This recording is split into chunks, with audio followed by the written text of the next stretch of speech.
Welcome to the Law Firm Growth Podcast, where we share the latest tips, tactics, and strategies for scaling your practice from the top experts in the world of growing law firms.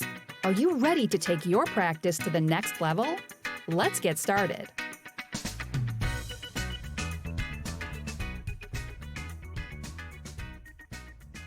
Hey everybody, welcome back to the Law Firm Growth Podcast. I'm your host as always, Jan Roos, and we are here today with a really exciting guest in Jarod Spiewak. So Jarod is the founder and lead strategist of Blue Dog Media. He's got a really interesting perspective, not one we've seen on the podcast for sure, on a lot of the more technical elements of stuff like SEO and search engine marketing. So thanks for being on the show, Jarod. Yeah, thank you so much for having me on. So we usually like to start off on kind of a story, and from the research, you have a pretty interesting way of how you ended up getting into marketing for law firms. So would you mind telling us how you got into that? Yeah, sure. So I'll start with the very beginning fairly quickly, and then I'll slow it down as I get closer to the actual legal marketing. But I got interested in marketing. I've always been interested in business from a very young age.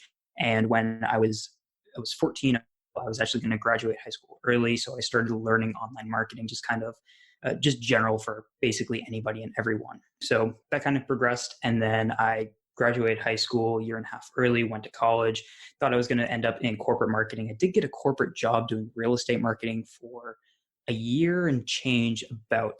And while that was going on, I started freelancing with learning how to do primarily SEO. I was literally working for $5 an hour just for anybody who was willing to pay me, mostly for small businesses who just simply couldn't afford to pay somebody to do the work for them. So I was working for very cheap.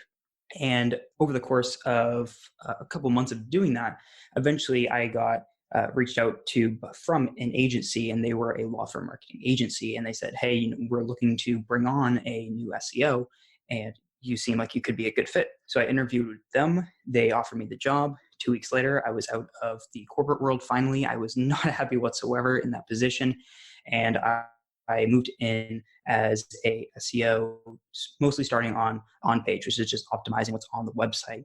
After I'd say maybe 4 or 5 months of being with that company, I was moved up to the lead strategist of that agency. So I was responsible for making sure that for the SEO department that everyone was getting the results that they needed. If there was an issue, I was called in to say, hey, what's going on? Why isn't this working? Or what changes do we need to make? What challenges should we expect with this individual firm? Sometimes I was on sales calls and just all this various stuff. So I got a lot of really great experience in a lot of different departments for law firm marketing.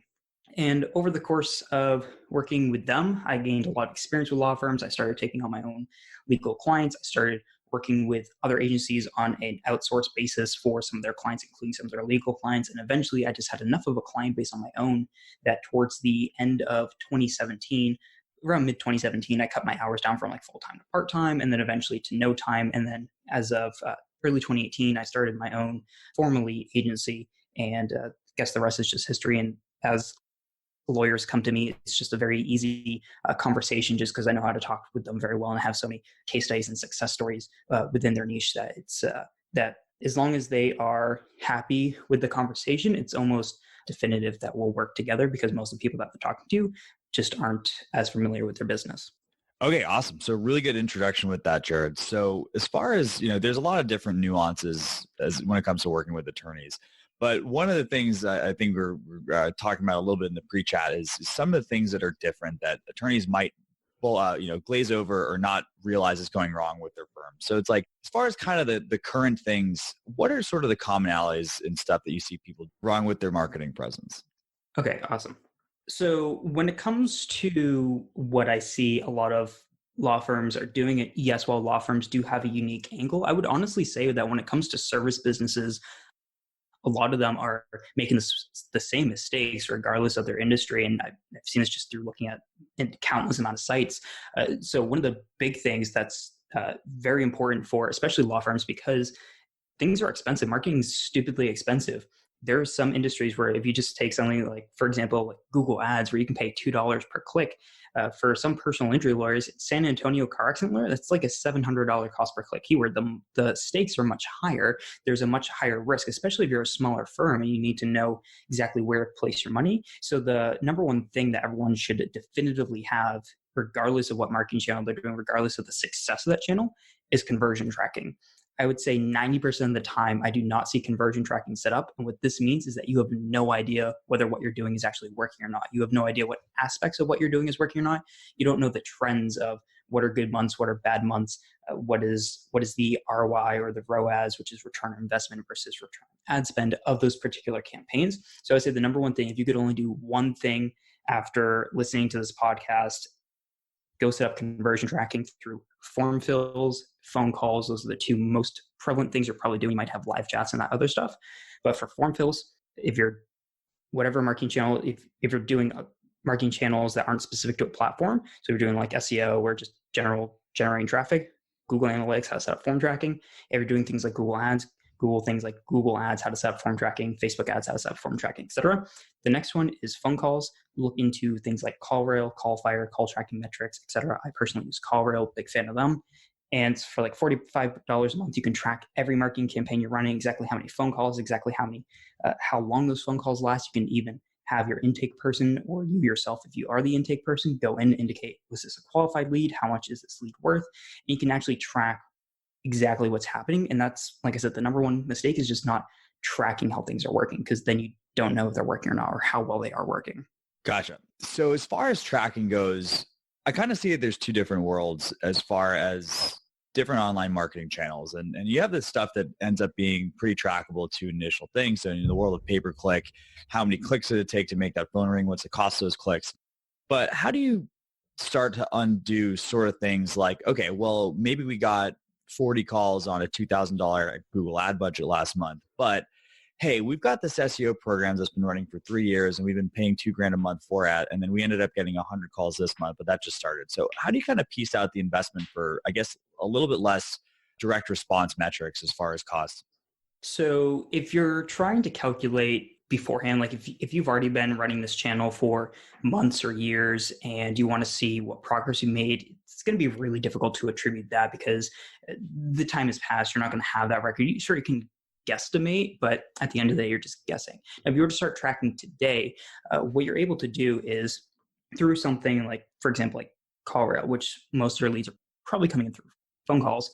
You'll be a specific tracking number on your website. You'll be able to use something called DNI or dynamic number insertion. And what that will tell you is when somebody comes to your website, your phone number will change and your phone number will change to a tracking number. And what happens is someone calls that. On the back end of CallRail, you'll be able to see that lead or that phone call being attributed to a specific marketing channel, organic, paid, etc. And then from there, you'll be able to see, okay, exactly how many phone calls am I getting? What is the trend over a certain period of time? What does compare to last quarter, last month, last year, etc. And then from there, you can do things like attribute them to this is qualified, this is not qualified, and move it through there. So what that allows you to do is you can attribute, okay, I spent $2,000 on SEO over the past 6 months, assuming that you set up tracking 6 months ago. How many phone calls was I getting then? How many phone calls am I getting now? The graphs look just like if you were to go into something like Google Analytics and look at how much traffic you're getting, you'll be able to see graphs very similar to that. And you'll be able to, like I said, attribute that to, okay, these came in from SEO. Let me look at my case management system, or maybe you're doing it right in that dashboard. How many of these actually turned into clients?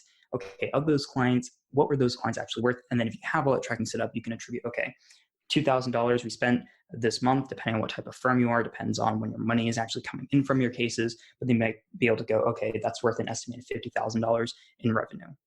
Okay, gotcha. So you might have to have the situation where you're kind of seeing a different cost per case, depending on, let's say if that it takes 12 months for this thing to show up for SEO, then you might see the total cost per lead going down over month as these things kind of start to hockey stick, right? Right. Because if you're something like a personal injury lawyer, you could get a case today and you might not even know how much that case is worth for months. That case may not settle for a very long time, or it might go to trial, and then you might be looking at 1 to 2 years compared to a criminal lawyer where you're charging hourly. Right. Now, it's kind of going into that a little bit more and trying to get this multi-channel thing kind of pieced out. So there's always these, it seems like there's a lot of trends that come and go in marketing. I remember, maybe 10 or 15 years ago, SEO was, you couldn't walk through a room without having people begging to work with you if you had anything related to SEO in your profile. But it kind of seems like that may have gone down a little bit in popularity. AdWords seems to have had its moment. It kind of feels like a lot of the social advertising seems to be kind of the thing these days. Where do you, from your perspective, Jarod, like where are the real opportunities for, and I would say for the most part, we're dealing with, client-facing law firms, all those Main Street type guys. Where do you think the real opportunity is in 2020?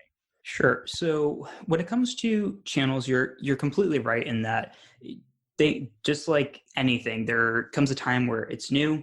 Nobody's really doing it. They're the early adopters. They're going to be the ones that get the highest ROI, at least in the short term. Then what's going to happen is it's going to become fairly common for people to seek this out. You're going to be able to walk in the room and say, hey, I do SEO, and everyone's going to flock to you.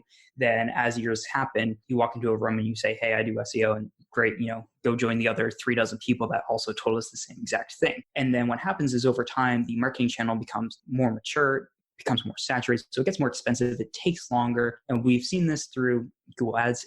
If you're a firm that's been around for a while, especially during the early days of Google Ads in the early 2000s, cost per clicks were incredibly cheap compared to what they are today. Same thing's happening with anyone that's been doing Facebook ads over the past couple of years. We've seen on Facebook the organic visibility decline massively, and it's basically a pay-to-win system. And so ads are becoming more prevalent. Ads have also become more expensive over time. Same thing's happening with Instagram, so on and so forth. So when it comes to what marketing channels are going to work best, I personally prefer having most of my money spent on mature channels, which is the areas that I focus on. The reason being is that it's not going to change every single day. Yes, there are plenty of things you can do, and I'm totally encouraging you to play around with other channels. However, the ones that are mature and the ones that are established, the reason why they're still around is because they work. And yes, they may be more expensive now because a lot of people are doing it, but if you can afford to use those channels, you know that you're not going to wake up tomorrow and the game hasn't changed completely. Or something that's a lot newer, such as Facebook ads, which is starting to mature but hasn't been around for a long time. I constantly see people on my Facebook that are other marketers or work in-house for companies say, hey, our ads, we were getting great results, and then we just woke up this morning and now we're getting nothing because the Google ad algorithm changed and the entire thing's different, or the interface has changed, or they took certain targetings, a bunch of targetings in or a bunch of targetings out, and they're just constantly making changes because they still need to refine their product a lot, and they're going to make a lot of changes compared to over time. Once they've been there for 5, 10, 15 years, they're not going to need to make as many big changes.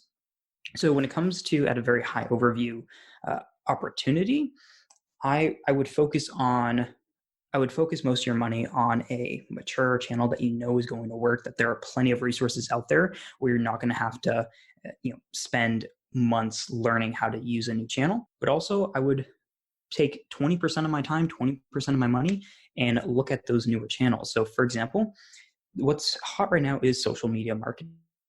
However, it's very difficult to get right. I would not recommend hiring a social media marketing company. I'm a big advocate for doing that sort of stuff in-house. Maybe hire a consultant to get you on the right path.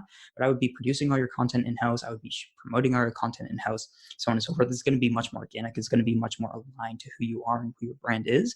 But that's things like being on Instagram, right? Posting photos and videos on there, being on Facebook, being on Twitter, being on even channels like TikTok, which is insane to think about when you look at a channel like that. But then there are people who are lawyers that have hundreds of thousands or possibly even millions of followers on those channels. And those sorts of channels are going to require a lot more testing. They're going to require a lot more tweaking. It's going to require a lot more commitment of you actually sticking to that. But if you're in there early enough, you'll see much better results than if you were to get into it when it's already mature and saturated. Like Facebook, if you were to start a Facebook page right now, you're going to get nothing. If you were to start that Facebook page back in, when did Facebook come out? Like 2008, 2009? If you were to start around then, whenever pages first came out, it was really easy to attract a ton of people to those pages. And now those pages get no organic visibility whatsoever. I would focus 80% of my time and money on a mature channel that I know is going to work, that I know I just need to put my time and effort into it. And there's plenty of guides out there if I want to do it myself. There's plenty of people out there that specialize, that have tons of experience, years of experience in this, that I'm going to be very safe with my investment. I'm going to be very confident in it. And I'm going to take 20% of my time and put that more into more high risk, maybe also higher effort channels. And right now, that would be mainly social media marketing, in my opinion. A lot of branding. A lot of law firms still aren't really investing in their branding. A bit of a long-winded answer, but hopefully that made sense. The longer, the better. I think I'm really appreciating the detail right now, Jarod. But yeah, it's kind of interesting. It seems like a lot of this, this advice, and this is something we've talked about on the podcast a little bit before, is that, really there's a lot of analogs between investing in one's marketing and investing in the market, right? So a lot of good financial advisors will say, just take 80% and have it with your blue chips, and then you can go nuts with the remaining 20%.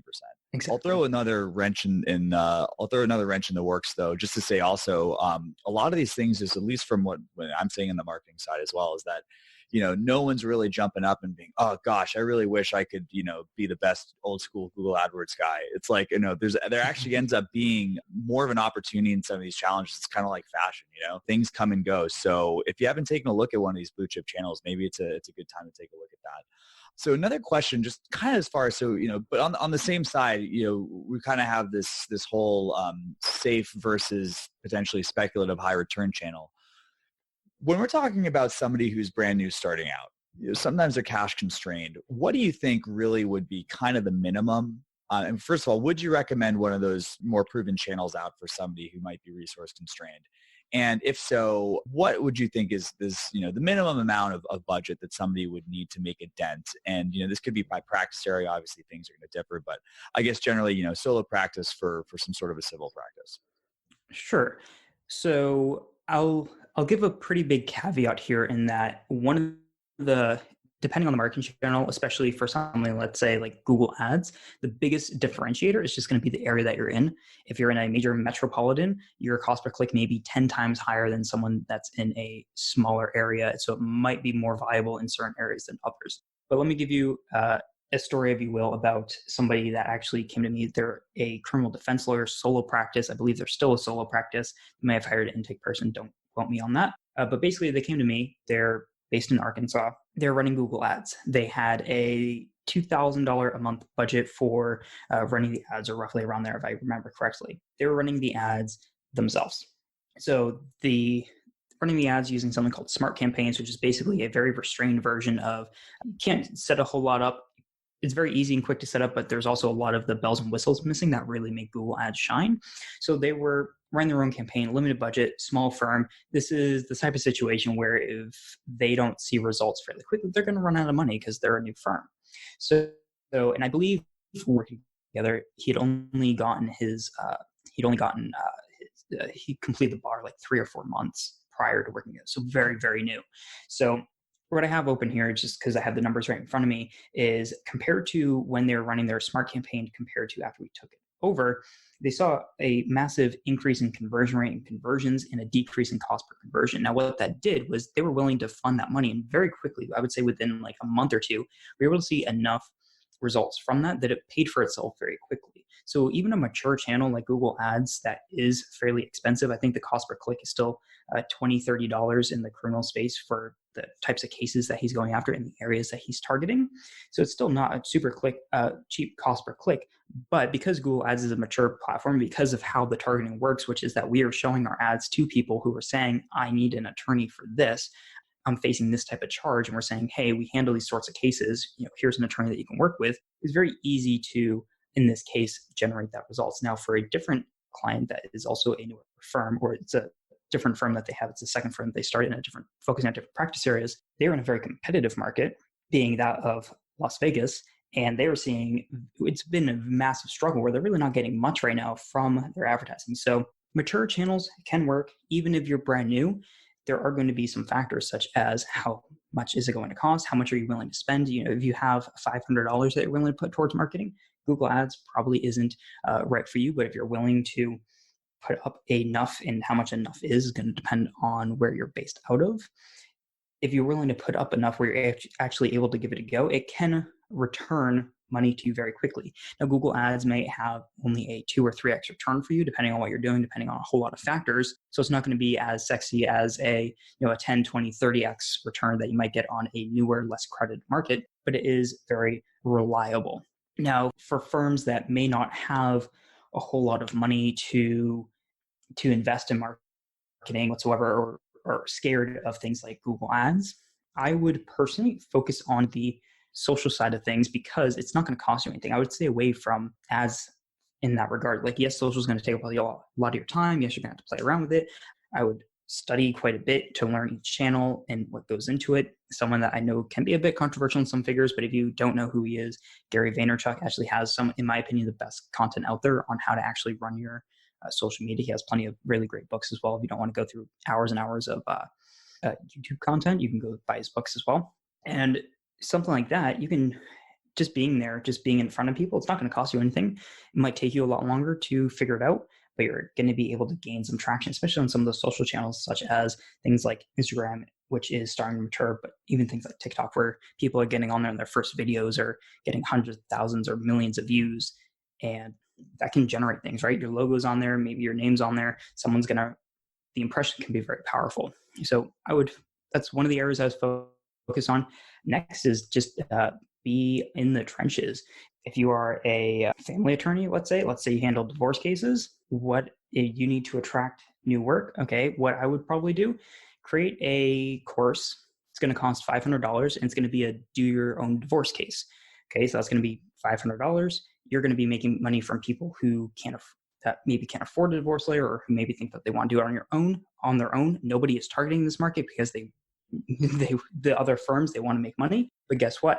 That course that you do, what you set up online, what happens is you're going to teach them how to do their own divorce. You're going to, of course, be like, hey, not officially your lawyer. Don't take this as legal advice. This is all on you.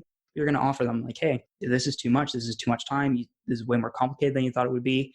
Hire me and I'll give you $500 off your divorce. So it didn't cost them anything to actually go through this do-it-yourself process first. So you're able to get in front of a market that nobody's targeting. How you're going to reach those people could be in a variety of ways. It could just be on social promoting this. Maybe you're running ads focusing on people that are looking for cheap lawyers or DIY divorces or free divorces. Again, those are going to be very cheap cost per clicks because everybody that's running ads has this set up as negative keywords, assuming they're running their ads correctly. So it's going to be very cheap to actually go after those people. So that's one way. Another way is if you're a personal injury attorney, go to the local high school, connect with them. There are 16, 17, 18-year-olds that are just starting to drive now that are probably not going to drive with the utmost amount of responsibility possible. So go there. Maybe you connect with the local fire and police department. This actually happened at my high school without an attorney there, but take a car that's about to be demolished, purchase that off of a junk lot, bring the fire department and the police department, have the theater kids do a mock car accident, and then you give a keynote 30-minute talk about the dangers of car accidents, and then you also mention your brand. What's going to happen is any of those kids get into a car accident, there's only going to be one lawyer that they know the name of, because how many high schoolers know the name of attorneys? So those are a couple ideas right now, and depending on what type of firm you are, there are plenty of other ideas, but connect with people and try to create partnerships, get on social if you can also try to target markets that nobody else is going after. How many personal injury firms are targeting 16 to 18-year-olds? No one. Yeah. So a lot of this kind of, especially, it seems like the social stuff is the creativity really seems to be sort of the grist that makes 100%. That machine move. So switching gears a little bit, it's easy to kind of focus on the cost of these things, but, do you have any opinions on what the best way to do to kind of, there's obviously the numerator and the denominator of that equation, but how can people really maximize the amount of money that they're making from investing in a channel like this? Sure. So regardless of what marketing channel you're running, you should be tracking, as talked about at the very beginning, ideally tracking end to end. So what is it costing you in the front end? What are you getting on the back end? Now, when I talk to anybody about what they're doing with their marketing, and I say, hey, what are your goals? Or what have you tried? What's working? What's not working? I always hear, we want our cost per click to be lower. We want to increase our conversion rate. Or sometimes it's a client coming to me who isn't happy for some reason. Hey, sometimes I've gotten on calls. I'm like, oh man, we see a massive increase in phone calls. I'm super excited to just slam my desk, but I'm super excited to get on the phone with them and congratulate them, because this must have been so amazing for them for seeing such a huge increase in calls. And it's like, we didn't get any more cases from this. And they're actually super disappointed. And the reason being is that there are 4 categories, if you will, that I think people need to pay attention to. And they only pay attention to the first 2 when it comes to the end-to-end process of where your marketing starts and where your and the end goal of your marketing, which is cash in the bank. And the first one is, and I'll go into detail what all these means in a second, but the first one is traffic/impression. The second one is then conversion. The third one is intake/sales. And the last one is LTV, or lifetime value. So what most people do is they focus on the first 2, which is traffic and conversion. They want to increase the amount of clicks they're getting. They want to decrease the amount of cost per click. They want to generate more traffic from SEO. They want to rank higher on Google. Then they focus on conversion as well. How can we want to convert better. So we're going to change our headline. We're going to change the text of our button. We're going to create a new variation of our landing page to see if we can increase our conversion. And that can generate some pretty nice results. But what most people don't focus on is what can I do to increase my intake / my sales process? Because at the end of the day, sure, we call it intake, but it's still sales. You still have to convince that person that you're the right firm that they should hire. You still have to convince that person that you are capable of handling that case, that you can get they still might contact. You might be the first firm they're contacting. They may still contact 2 or 3 more. You might be the third firm that they're contacting. So it's not always going to be 100% that the people that you're talking to are going to turn into cases. And then finally is the lifetime value, which is how much is that case worth? And a lot of people don't even focus on calculating this. It's just, okay, if they pay me this is what they pay me. This is all that case is worth. But you can actually increase the worth of that case quite a bit. I do have some numbers written down as an example, but before I dive into that, did all that make sense? Yeah, no, that all makes sense so far. So let's talk about something like Google Ads and what a typical firm might see from that versus a firm that takes advantage of some of the other elements that you can optimize. So let's say you have a $30 cost per click and you spend $3,000. That means you'll get 100 visitors, or your traffic is 100. Now, let's say your landing page, your website, wherever you're sending them to, you have a 10% conversion rate, which if you ask most people how well landing pages convert, you'll get about 10% is what most people will say. It can be 10 to 20% is what you'll typically see depending on a whole lot of factors. Let's say it's 10%. That means you'll get 10 leads. Then those leads obviously go to your intake / sales. Now, you need to convince those people that you should be the one handling their case. Now, you might be able to generate based on maybe some people fill out forms and they never actually get in contact with you, people that call you that just weren't qualified, or they had already made an agreement with another attorney and you can't take them on, or maybe it's an injury case and they already passed and they didn't get a medical exam within a certain time frame and they can no longer pursue their case, or whatever it may be. So you end up getting 30% of those, so 3 cases. Each case, let's say, is worth on average to you $5,000. So that means you spent $3,000, you made $15,000, you got a 3x ROI. For most people that are running Google Ads, they'd be pretty happy with that, a 3x ROI, spending for every dollar they spent, making $3 back. Most people would continue their campaign indefinitely if they're getting those sorts of results. Now, maybe some smaller firms who maybe not have the cash flow, maybe not be the best opportunity for them, but for the most part, most people would be happy with that. Now, a different example is trying to improve some of the other areas of what you're doing. So let's say same scenario, $30 cost per click, $3,000 budget. So you're spending the same amount as a competitor, same exact cost per click. So you're getting the same amount of traffic, 100 visitors. Now, let's say your conversion rate goes from instead of 10% to 20%. This is very achievable for most people in most types of firms. Again, a lot of factors apply. But to get this, you may have done things like improved your headline and changed what your offer is. Maybe instead of saying, hey, call us for a free consultation like everyone else does, maybe it's, hey, download this checklist and this will tell you, everything you need to do after your injury. Or maybe it's take this quiz and we'll estimate what your case may be worth. And maybe it gives a massive range. Hey, you got this type of case this long ago. We've settled cases between 50,000 and 5 million for this type of case. Obviously, prior results did not indicate future results. Please contact us for your specific case evaluation, whatever it may be. Something that's a little bit more interactive that people are a little bit more interested in partaking in. And there's a lot of things you can do to increase your conversions even further. It's not just about headlines and colors and buttons. While those are important, things like offers. What are you actually offering them? Like I gave earlier in that example, where maybe a family lawyer is offering an alternative where, hey, if you don't want to pay for your divorce, here's our DIY divorce course, which can get people to pay for their divorce for you later on the back end. What are you actually offering this person? And that's going to be the biggest differentiator in the conversion. But let's say you're not doing anything crazy like that. You just made some changes, better focus what you're offering someone. Easy a conversion rate of 20%. Now, instead of getting 10 conversions, you're getting 20. Already pretty good increase, and already just from that one change, which is a lot of where people do focus their time on, you'd already double the ROI on the back end compared to the other person. However, let's take it a step further. Let's say on the intake side of things, let's say you go from a 30% to a 35%. Now that's a very small change, but that could be you actually recording your phone call, sitting down with your intake person going, okay, here's everything that we're doing right. Here's everything that we're doing wrong. Here's how we can write a script that's going to that we're going to be able to follow, so we can be very systematic with how we're approaching our intake and be very reliable and see a consistent amount of results. Here's maybe if you go above and beyond, you're sending your intake person to a live seminar halfway across the country. Maybe that is a $7,000 investment, but if it massively improves your intake process, that could be very worth it. So anything you're doing to improve your intake, that could also be your follow-up. If people are calling, they're saying, I'll think about it, or they're not closing right on the, you're not turning them into a case right on the phone, you need to have a follow-up process. And if you're just like, maybe they'll contact me. If they don't, oh, well, that's not okay. You're going to lose a lot of opportunities that way. So making sure, following up and that sort of thing. So the 30 to 35% increase, that's fairly minor. That could just be you create a consistent script and you created a 2-part email follow-up series, and something very basic that's very achievable for most firms. Wouldn't take a whole lot of time to do, maybe a weekend. So you see that increase from 30 to 35%. So without that increase, with that conversion rate increase, you would have gotten 6 cases, but in this case, you got 7 cases. So an extra case compared to what you would have gotten if you didn't improve that. And a case can be worth a lot of money. So now we're moving on to the last one, which is lifetime value. So there's a lot of different ways you can increase lifetime value or how much that person is worth. Maybe through branding and other efforts, you're able to charge more. You're able to charge from $300 an hour to $350 an hour.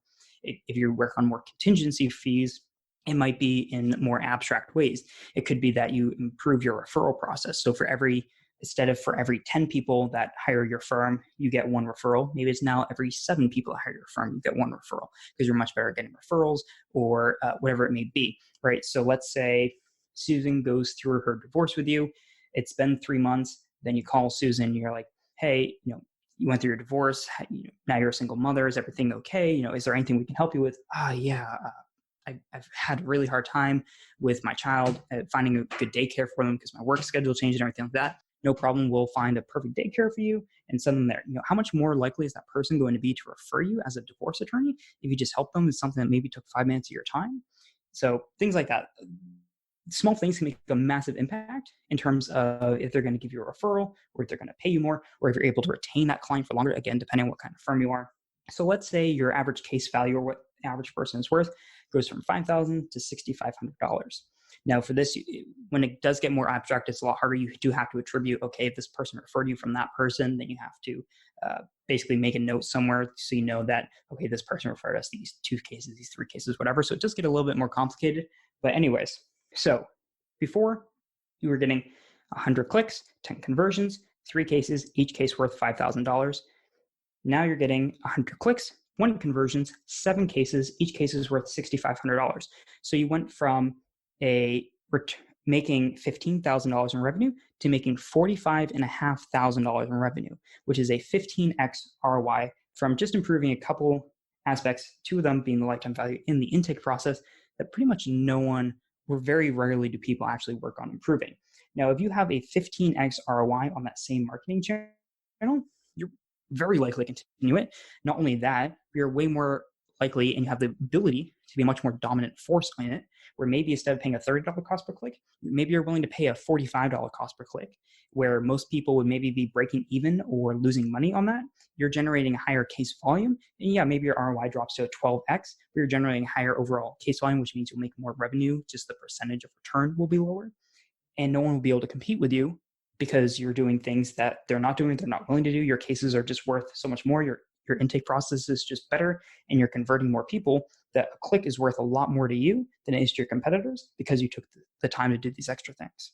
Yeah, it's really interesting to see a lot of this stuff. People kind of have tunnel vision on what the levers that they have to potentially increase their return on investment. But this has been a super thorough example, Jarod, and I hope people are taking notes on some of these opportunities. I'll say for sure, I always kind of thought that maximizing LTV was not a law firm's game. I thought that was more for people who are doing other kinds of products, but it's really opened my eyes as well.